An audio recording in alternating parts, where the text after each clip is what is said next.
हम आकाशवाणी के चित्तौड़गढ़ केंद्र से बोल रहे हैं। श्रोताओं, आइए सुने प्रायोजित कार्यक्रम आधुनिक कृषि चौपाल, विज्ञान से किसान तक।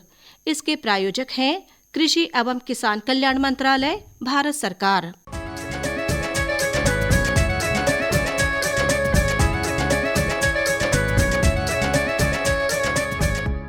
किसान भाइयों और बहनों और हमारी आवाज सुन रहे सभी श्रोताओं, आप सभी को सादर नमस्कार, स्वागत और अभिनंदन। श्रोताओं, मैं हूँ ओपी राठौर और मैं चैताली। श्रोताओं, आज हम एक बार फिर आपसे रूबरू हैं, लेकर आपका मनपसंद और लोकप्रिय कार्यक्रम, जिसका नाम है आधुनिक कृषि चौपाल, विज्ञान से किसान तक। श्रोताओं, हम ये बेहद उपयोगी और किसानों के लिए कल्याणकारी कार्यक्रम आप तक पहुंचा रहे हैं भारत सरकार के कृषि एवं किसान कल्याण मंत्रालय के सौजन्य से और आकाशवाणी दिल्ली के प्रयास से। किसान भाइयों और बहनों, जैसा हमने आपसे वादा किया था, आज हम लेकर आए हैं एक नया विषय, नई जानकारियां और नए उपाय, जिन्हें अपनाकर आप अपनी आमदनी बढ़ा सकेंगे और अपने जीवन में, अपने परिवार में खुशहाली ला सकेंगे। जी हाँ, साथ ही देश के विकास में अपना अहम योगदान भी दे सकेंगे। श्रोताओं, आज हम बात करेंगे प्राकृतिक खेती यानी नेचुरल फार्मिंग की। बिल्कुल, जिसको सरकार अनेक योजनाओं और कार्यक्रमों के जरिए बढ़ावा दे रही है। किसान भाइयों और बहनों, प्राकृतिक खेती के अनेकानेक लाभ हैं और बहुत से कल्याणकारी सतत लाभ भी हैं। हाँ, जैसे खेती की लागत में कमी, मुनाफे में बढ़ोतरी, बेहतर गुणवत्ता वाले उत्पाद, मिट्टी के उपजाऊपन में सुधार, पानी की बचत वगैरह वगैरह। बिल्कुल, इन सभी पहलुओं से जुड़ी उपयोगी जानकारी और काम की बातें आप तक पहुंचाने के लिए हमारे साथ जुड़ रहे हैं Gujarat natural farming science university के वैज्ञानिक, विशेषज्ञ और प्रशासक। श्रोताओं, आपको बता दें कि ये दुनिया का पहला विश्वविद्यालय है जहां केवल और केवल प्राकृतिक खेती पर शिक्षा, अनुसंधान एवं प्रचार का कार्य किया जाता है। आज की आधुनिक कृषि चौपाल में हमारे साथ प्रगतिशील किसान भी जुड़ रहे हैं, जो अपने सवालों से चर्चा को सार्थक बनाएंगे। तो श्रोताओं, अपने सभी वैज्ञानिकों, विशेषज्ञों और किसान भाइयों का स्वागत करने के साथ अब हम चौपाल चर्चा की शुरुआत करते हैं।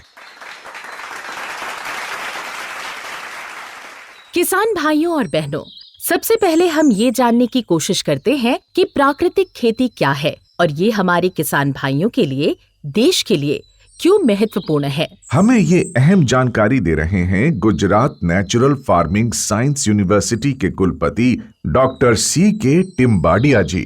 Gujarat natural farming science university जो एक गुजरात और देश का गौरव बन चुका है, प्राइम मिनिस्टर ऑनरेबल नरेंद्र भाई मोदी साहब का जो एक विजन से देश और दुनिया की पहली प्राकृतिक कृषि यूनिवर्सिटी यहाँ पर स्थापित हुई है। और रही बात प्राकृतिक कृषि की, प्राकृतिक कृषि ये सिर्फ कृषि पद्धति नहीं है।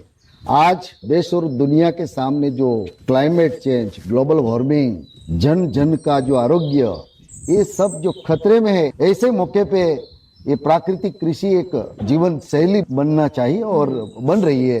प्राकृतिक कृषि ये रसायन मुक्त खेती, भारत कृषि प्रधान देश में हमने बहुत सारा पहलू देखा, ग्रीन रिवॉल्यूशन लेके रासायनिक खेती का भी प्रभाव देखा। आज जो उनका जो दुष्परिणाम हमें मिल रहा है, इसमें से जो बाहर निकलने का एक ही तरीका प्राकृतिक खेती है। प्राकृतिक खेती यानी कि कुदरती प्रकृति को साथ में रख के किसान के अपने फार्म पे देसी गाय का द्रव्य का प्रयोग करके रसायन ने जो खत्म किया है, वो जमीन की उर्वरा शक्ति वापस लाके किसान को अच्छी एक आमदनी की ओर, समृद्धि की ओर और आत्मनिर्भर बनाने की ओर जाने के लिए एक उत्तम प्राकृतिक कृषि पद्धति है। प्राकृतिक कृषि का जो आयाम है, खास करके देसी गाय जो है और उनके जो द्रव्य है, उसमें जो विज्ञान पाया गया, गौ के गोबर में 1 ग्राम गोबर में 300 से 500 करोड़ जो सूक्ष्म जीव और अपनी भूमि में उनकी रसोई तैयार करते हैं, ऐसे माइक्रोब्स को बढ़ाने का एक बायो फॉर्मुलेशन गौ द्रव्य से बना के हम बीजामृत, जीवामृत, घन जीवामृत, ये गौ द्रव्य से प्रयोग करके मीन्स बायो फॉर्मुलेशन बना के प्रयोग करते हैं और उनका अच्छा अभी जो परिणाम मिल रहा है। हम जब प्राकृतिक कृषि की ओर शिफ्ट होते हैं तो गौ द्रव्य से बनाया गया बायो फॉर्मुलेशन का प्रयोग और आच्छादन और मिश्र पाक पद्धति, वापसा निर्माण और बायोडाइवर्सिटी जो खड़ी करने की जो किसान में समझ आ गई है और ये भूमिका तैयार होने के बाद प्राकृतिक कृषि की जो फसल या पैदावार आ रही है वो देख के किसान और हम वैज्ञानिक भी आज अचंभे में हो गए हैं कि इस तरह का गुणवत्ता युक्त उत्पादन ये सब प्राकृतिक कृषि के माध्यम से मिल सकता है। इसी सिलसिले में ये जानना भी जरूरी है कि कौन कौन सी फसलें प्राकृतिक खेती के लिए अधिक उपयुक्त हैं, किनसे बेहतर परिणाम मिलते हैं। ये उपयोगी जानकारी देने के लिए हमारे साथ जुड़ रहे हैं नेचुरल फार्मिंग यूनिवर्सिटी के निदेशक प्रसार शिक्षा डॉक्टर R.A. गुर्जर।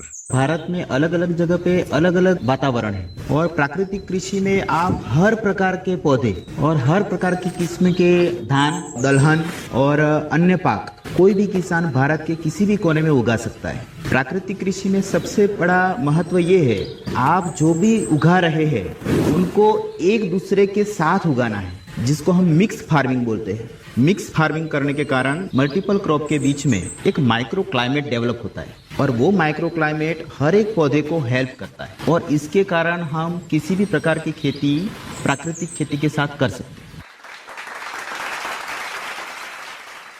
श्रोताओं, अब हमारे साथ जुड़ रहे हैं नेचुरल फार्मिंग यूनिवर्सिटी के निदेशक अनुसंधान डॉक्टर गोपाल बडोदरिया जी। स्वागत है डॉक्टर साहब। हम आपसे जानना चाहते हैं कि प्राकृतिक खेती के लिए उपयुक्त फसलों के बीज कैसे उपलब्ध होते हैं और इन बीजों का कैसे उपयोग किया जाता है।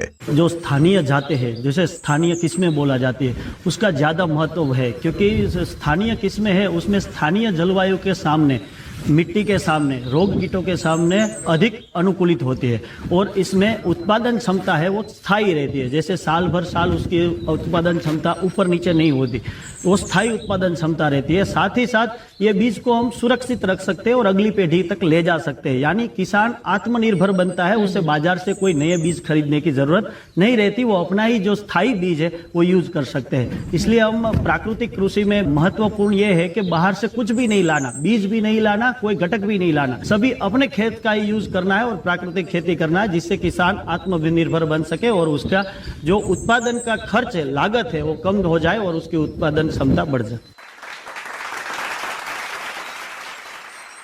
अब हमारे एक किसान भाई का सवाल है, कुछ शंका है। मैं सर से ये जानना चाहता हूँ कि प्राकृतिक खेती और ऑर्गेनिक फार्मिंग दैट मीन्स जैविक खेती का तफावत क्या है सर? हम चाहते हैं डॉक्टर टिम्बाडिया जी इस शंका का समाधान करें। प्राकृतिक कृषि जो है वो माइक्रोब्स की खेती है, माइक्रोब्स यानी कि सूक्ष्म जीव की, और सूक्ष्म जीव जो है वो गौ माता के शरीर से हमें मिलते हैं, लेकिन 33 करोड़ से अधिक सूक्ष्म जीव गाय से जो शरीर से जो पाया जाता है वही है।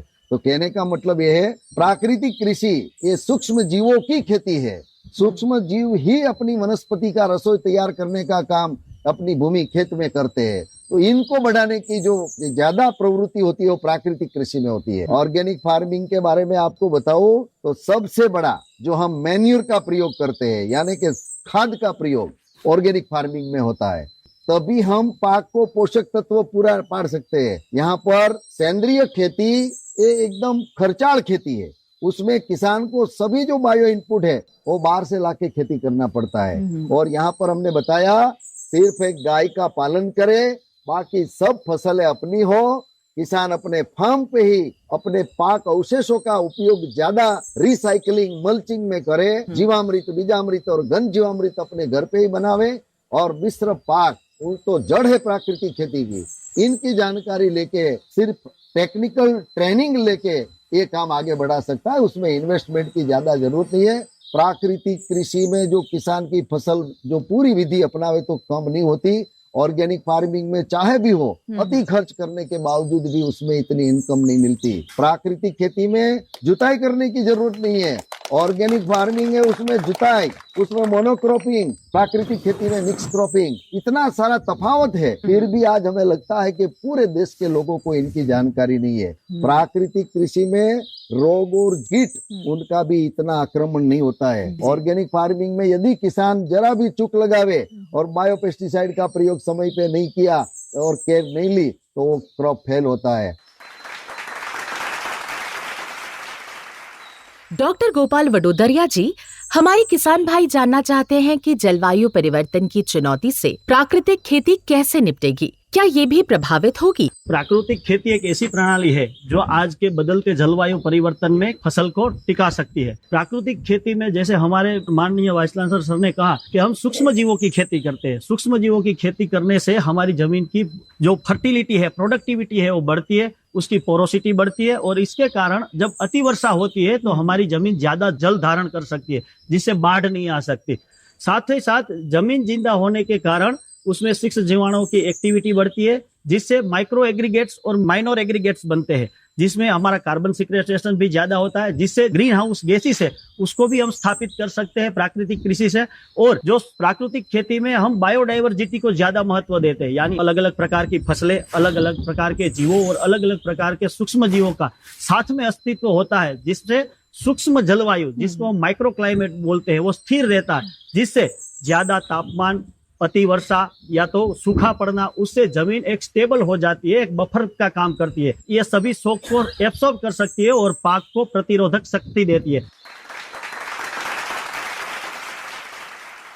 किसान भाइयों और बहनों, प्राकृतिक खेती में मिट्टी में मौजूद सूक्ष्म जीवी यानी माइक्रोब्स एक अहम भूमिका निभाते हैं, तो इनका संतुलन कैसे बना रहता है, ये जानकारी दे रहे हैं डॉक्टर रघुनंदन BL, जो नेचुरल फार्मिंग यूनिवर्सिटी में एसोसिएट रिसर्च साइंटिस्ट हैं। प्राकृतिक खेती आप सब जानते हैं कि केमिकल फ्री फार्मिंग, स्वाभाविक कृषि। तो मैं कहता हूँ कि प्राकृतिक कृषि है सूक्ष्म जीवी आधारित कृषि। जो भी हम प्राकृतिक खेती में उपयोग करते हैं, बायो फार्मुलेशन से, कॉन्कॉक्शन से, इस पूरी सूक्ष्म जीवी आधारित है। एक्चुअली सूक्ष्म जीवी हम देखते हैं प्राकृतिक खेती में दो तरफ उसका उपयोग महत्वपूर्ण है। पहले मिट्टी के स्वास्थ्य देखना है तो मिट्टी का जो कार्बनिक तत्व है, कृषि अवशेष है, पत्तों है, उसको विघटन करके पोषक तत्व को उपलब्ध करने के लिए ये सूक्ष्म जीवी का बहुत अगत्यता है। और दूसरा, मिट्टी के जो संरचना है उसका गुणवत्ता सुधारने के लिए भी ये सूक्ष्म जीवी का रोल है। और मिट्टी में जैविक संतुलन को एक लेवल करने के लिए ये सूक्ष्म जीवी का भी वो रोल है। अखरोट का ये सूक्ष्म जीवी है,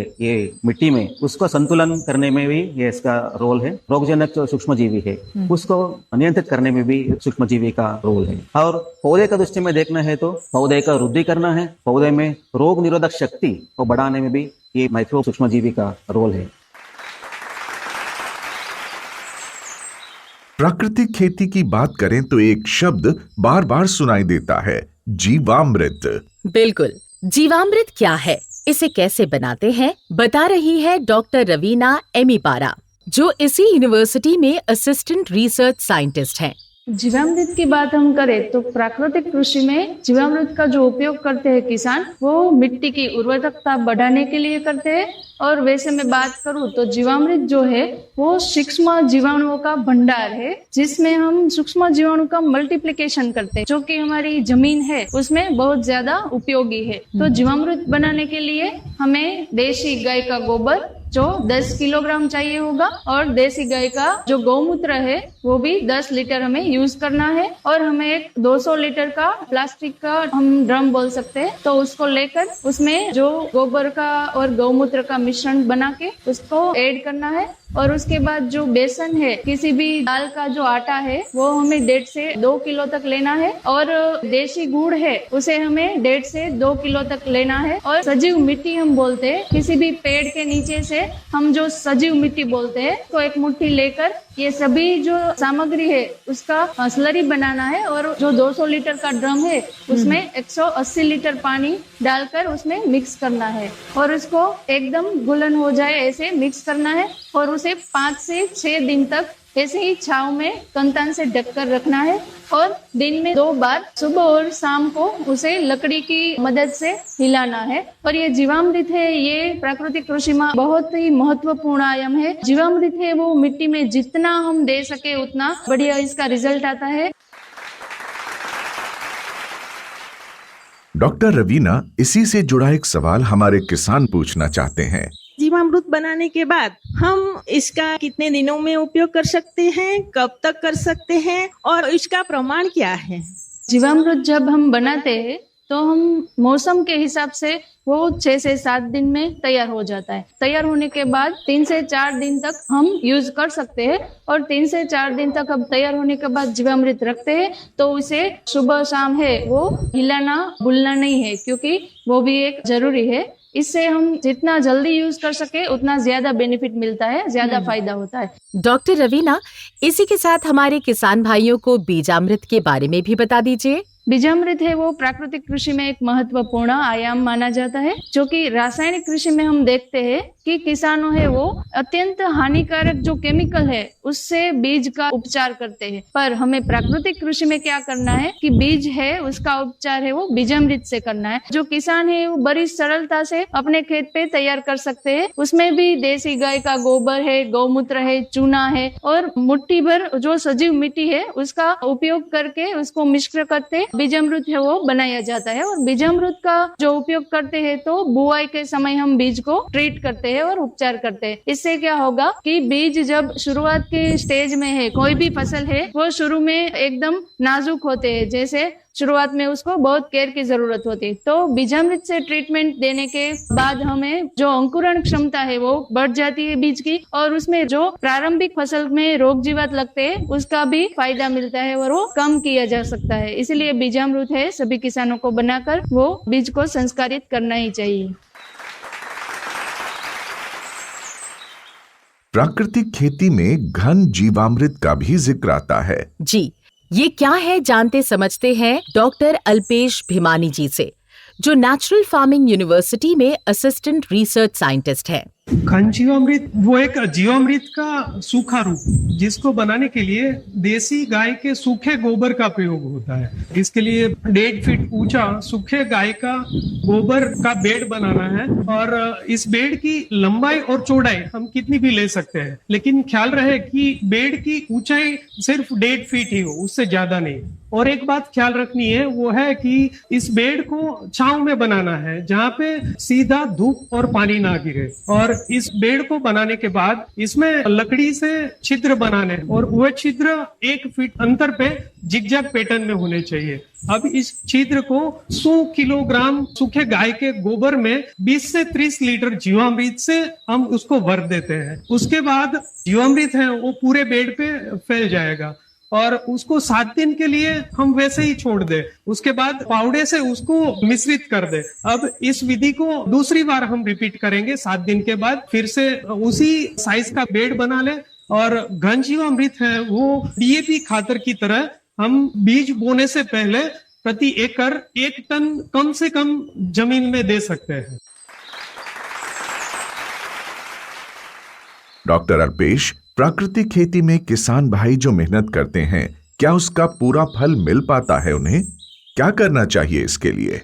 प्राकृतिक कृषि को पूरी विधि से अपनाना चाहिए। इसके लिए देसी बीज का उपयोग करें, बीज संस्कारित करें बीजामृत से, जीवामृत, घन जीवामृत और दूसरे आयाम बायो इनपुट्स का उपयोग करें। उसके साथ साथ मिश्र फसल प्रणाली दलहन के साथ अपनाएं और उसके साथ साथ पूरे वर्ष भर में जमीन में आवरण जारी रखें और वापसा निर्माण करें। ये सब प्राकृतिक कृषि के सिद्धांत है जो एक साथ अपनाने से फसल अच्छी मिलती है। डॉक्टर अल्पेश, आपसे एक सवाल हमारे किसान भाई का भी है। सर, मैं ये जानना चाहता हूँ, जैसे हम बीजामृत बनाते हैं तो बीजामृत में चूने का उपयोग क्यों करते हैं? बीजामृत बनाने के लिए हम गौमूत्र का उपयोग करते हैं और गौमूत्र की जो अम्लीयता है वो कम रहती है। उसके साथ साथ जब फर्मेंटेशन होता है तभी जो सूक्ष्म जीवाणु है उसकी जैव रासायनिक प्रक्रिया से जो अम्लीयता है वो और भी घट जाती है, जिसकी वजह से जो सूक्ष्म जीवाणु में स्पेसिफिकली बैक्टीरिया है उसको अम्लीयता ज्यादा चाहिए। तो पीएच को स्टेबलाइज करने के लिए चूना का उपयोग होता है जिससे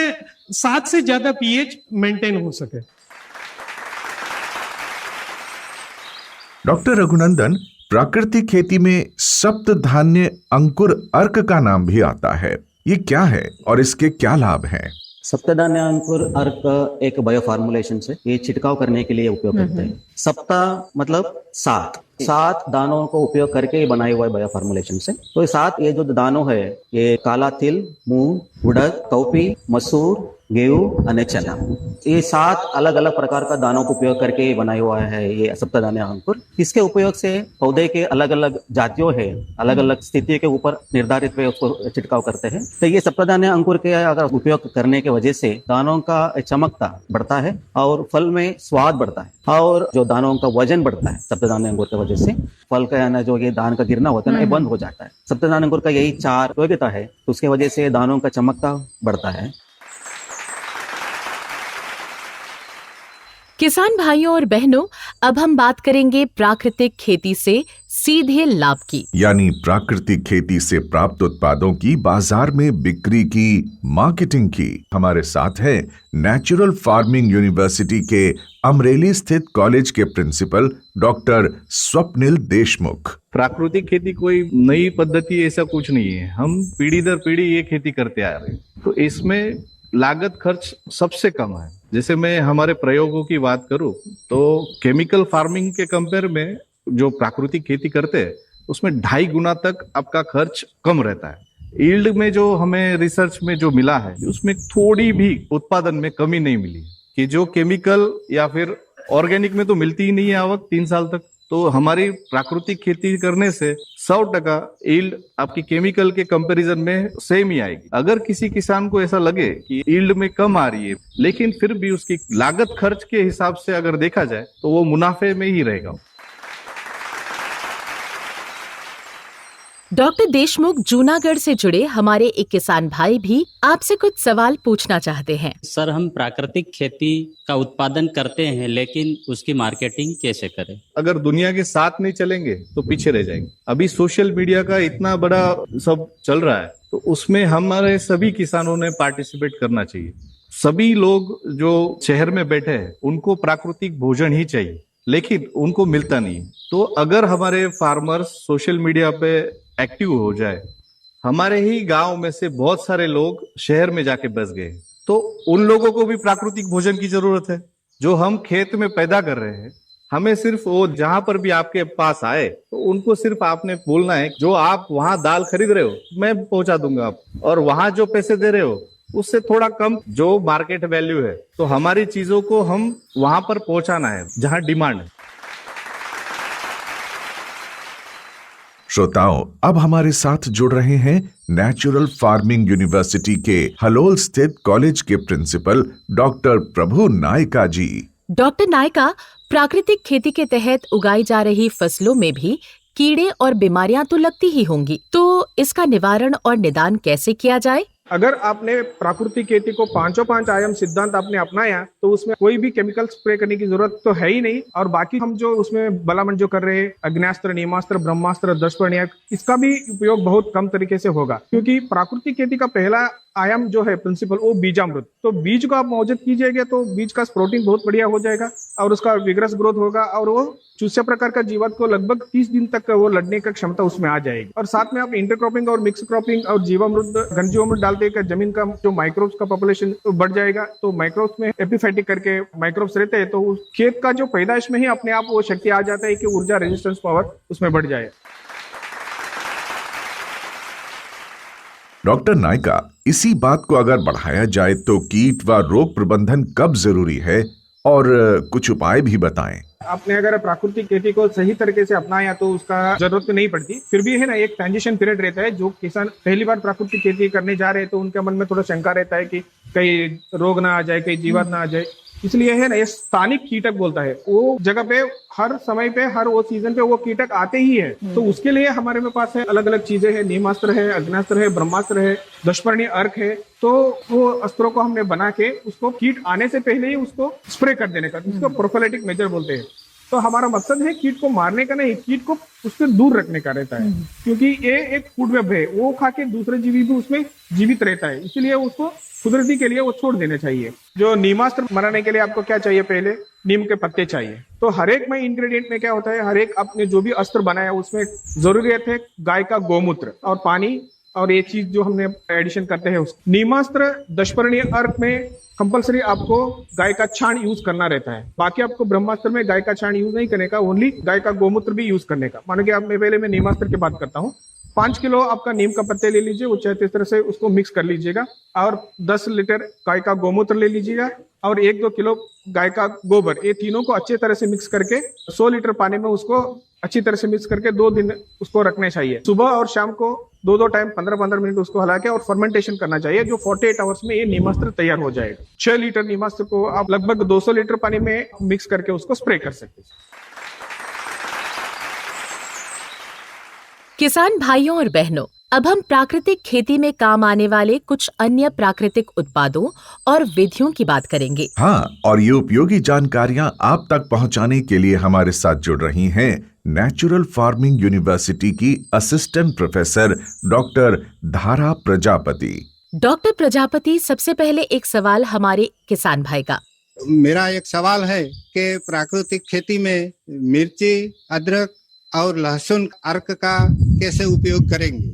इसके लिए मिर्च अदरक लगभग 9 ग्राम और लहसुन 18 ग्राम लेके उसको पीस के उसको कपड़े से छन्नी से छान के फिर इस मिश्रण में लगभग 100 लीटर पानी को मिश्रित करके इस घोल को अच्छे से आप फफूंदनाशक और जो शोषक प्रकार की कीट होती है उसके प्रबंधन में उपयोग कर सकते हैं। खास सब्जी और बागबानी फसल में प्रयोग कर सकते हैं। डॉक्टर प्रजापति, प्राकृतिक खेती में सोंठ का इस्तेमाल भी किया जाता है, ये क्या है और इसका क्या महत्व है? ये जो सौंठ है मतलब कि अदरक का पाउडर, वो ज्यादातर हमारे घरों में आमतौर पर पाया जाता है। तो सौंठास्त्र बनाने के लिए हमें लगभग 100 ग्राम सौंठ का पाउडर उसको 100 लीटर पानी में द्राव्य करना है और उसको जो कंकॉक्शन है उसको उबालना है। एक उबाल तक, लगभग पानी आधा हो जाए तब तक उबाल के उसको ठंडा करना है। अब दूसरे बर्तन में हमें लेना है 1 लीटर दूध, उसको गर्म करके उसकी मलाई निकाल के ठंडा होने रख देना है। 2 घंटे बाद ये दोनों मिश्रण को हमें एक साथ घोल बनाना है अच्छे से और फिर इस मिश्रण में 200 लीटर पानी मिला के इस घोल को अच्छे से मिक्स करके फफूंदनाशी या धब्बे हो जाते हैं, खास सब्जी वाली फसलों में जब धब्बे हो जाते हैं तब ये सौंठास्त्र बहुत अच्छे से काम करता है और अच्छा निवारक है फफूंदनाशक जो रोग है उसके लिए। अच्छा डॉक्टर प्रजापति, एक जानकारी और दें, प्राकृतिक खेती में विषाणुओं से होने वाले रोगों का निवारण कैसे किया जाता है? जैसे कि अभी रबी क्रॉप सीजन शुरू हो रही है, इसमें ज्यादातर किसान सब्जी वाली फसलों का सोइंग करते हैं। तो खास अगर मैं बात करूं, जो सब्जी है उसमें विषाणुजनक रोग आते हैं, पीलापन आता है, तो इसके लिए खट्टी लस्सी उसका प्रयोग कर सकते हैं और अदरक, मिर्च और लहसुन का अर्क, वो भी विविध कृषि यूनिवर्सिटियों के संशोधन से प्रमाणन किया गया है कि जो भी शोषक प्रकार की कीट है जो कि ये विषाणुजन्य रोग फैलाती है, उनका निवारण के लिए ये दोनों प्रकार का कंकॉक्शन बहुत ही ज्यादा कार्यरत है।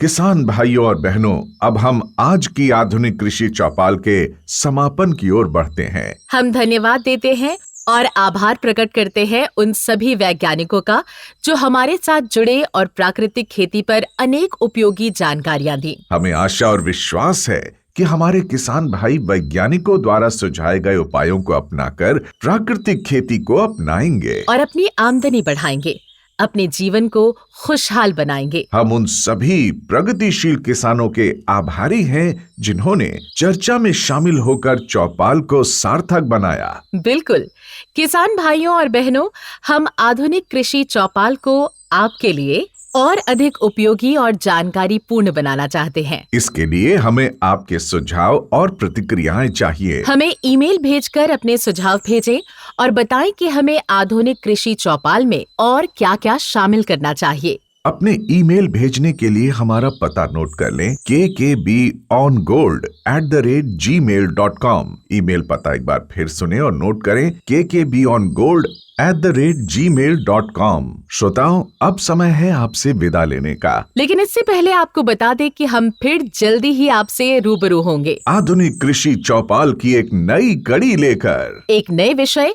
और कई नई जानकारियों को लेकर। तब तक के लिए हमारे सभी श्रोताओं को हार्दिक शुभकामनाएं और नमस्कार।